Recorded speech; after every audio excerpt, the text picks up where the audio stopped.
अस्सलाम वालेकुम, मैं हूँ आबिद अंदलीब। नाजरीन, आज पूरी दुनिया में पाकिस्तान के मौक़िफ़ की फतह हुई है और भारत ने घुटने टेक दिए हैं। ये बड़ी अहम डेवलपमेंट है। इसमें अहम क्या है, ख़ास तौर पे लाइन ऑफ कंट्रोल के एतराफ़ में बसने वाले मुसलमानों के लिए, कश्मीरियों के लिए इंतहाई अहम ख़बर है। 20 साल बाद जो है ये हम कह सकते हैं ये संग मील अबूर हुआ। इसके पीछे क्या क्या हिकमत अमली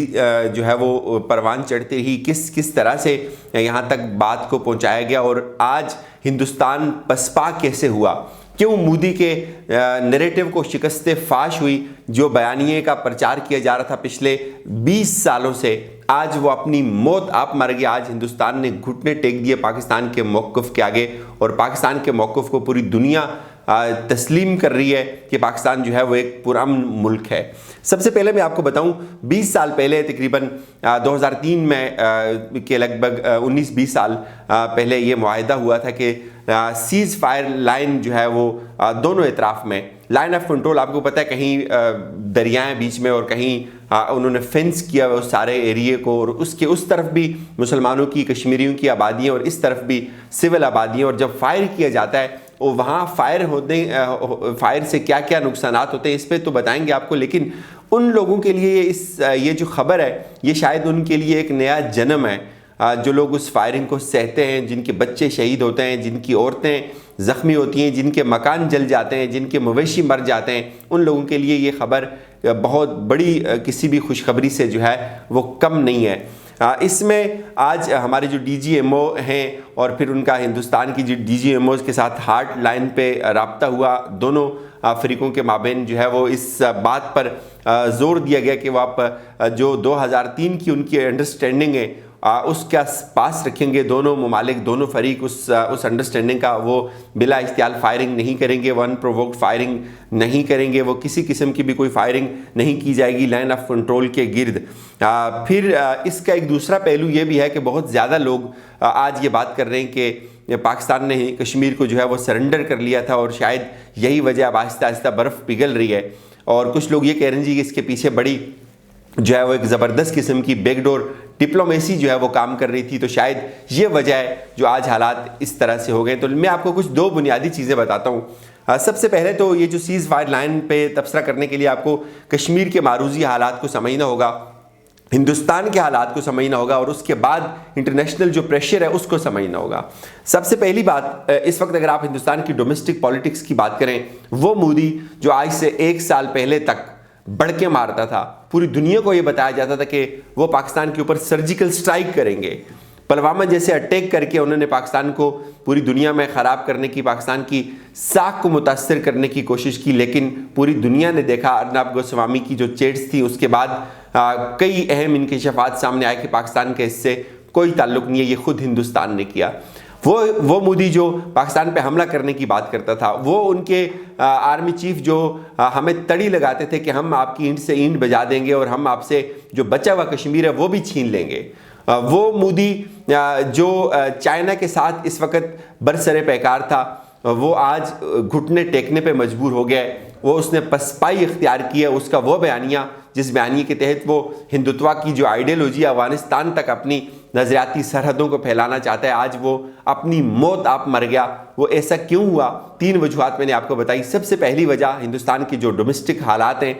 हिंदुस्तान ने बहुत सफ़र किया, हिंदुस्तान की इकॉनमी तबाह व बर्बाद हो गई पिछले 1 साल में। शायद हिंदुस्तान को इतना नुकसान पिछले 40 साल में नहीं उठाना पड़ा था जितना 1 साल में उठाया। उनकी इकॉनमी की वजह से हिंदुस्तान के जो डोमेस्टिक प्रेशर्स थे, और पिछले मैं आपको बताऊं 2 दिन में कई लाख लोग हिंदुस्तान के बेरोज़गार नौजवान उससे जॉब्स मांग रहे हैं और कहते हैं कि हमें आप रोज़गार दो। यही हाल कश्मीर के अंदर है। और डोमेस्टिक हालात अगर आप देखें, उसमें किसानों के प्रोटेस्ट ने जो बर्बादी मचाई है, जो चाइना के साथ जो टेंशन थी लाइन ऑफ एक्चुअल कंट्रोल पे, और वो भी हिंदुस्तान को वहाँ भी एक बहुत बड़ी पसपाई हुई। और जो वीडियोस चाइना की तरफ से जारी की गई उसमें साफ देखा जा सकता है कि हिंदुस्तान के मौक़िफ़ की किस तरह से जो है वो पिट के रह गया मोदी का बयानिया। एक तो वहाँ से इनको शिकस्त फाश हुई, दूसरा इनकी अपनी डोमेस्टिक जो इनके हालात हैं वो इतने अच्छे नहीं है। मोदी की रेपुटेशन दिन ब दिन बर्बाद हो रही है, लोग बहुत ज़्यादा बेरोज़गार हो रहे हैं,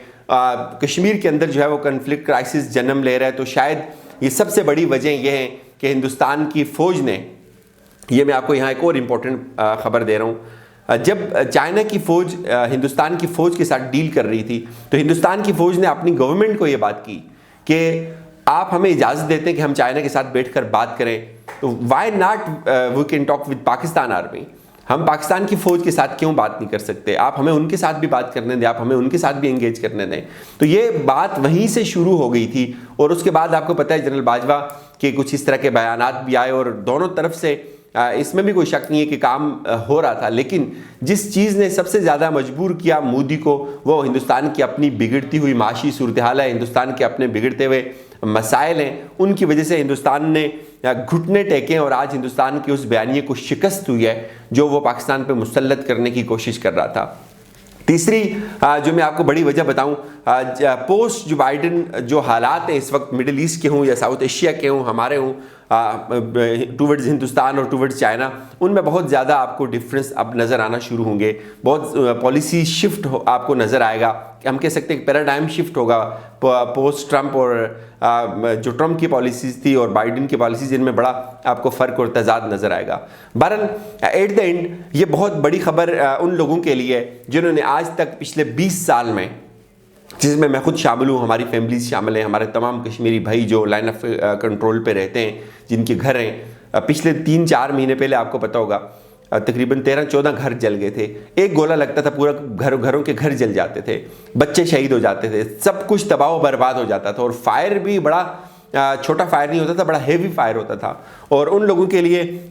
یہ بہت بڑی خبر ہے۔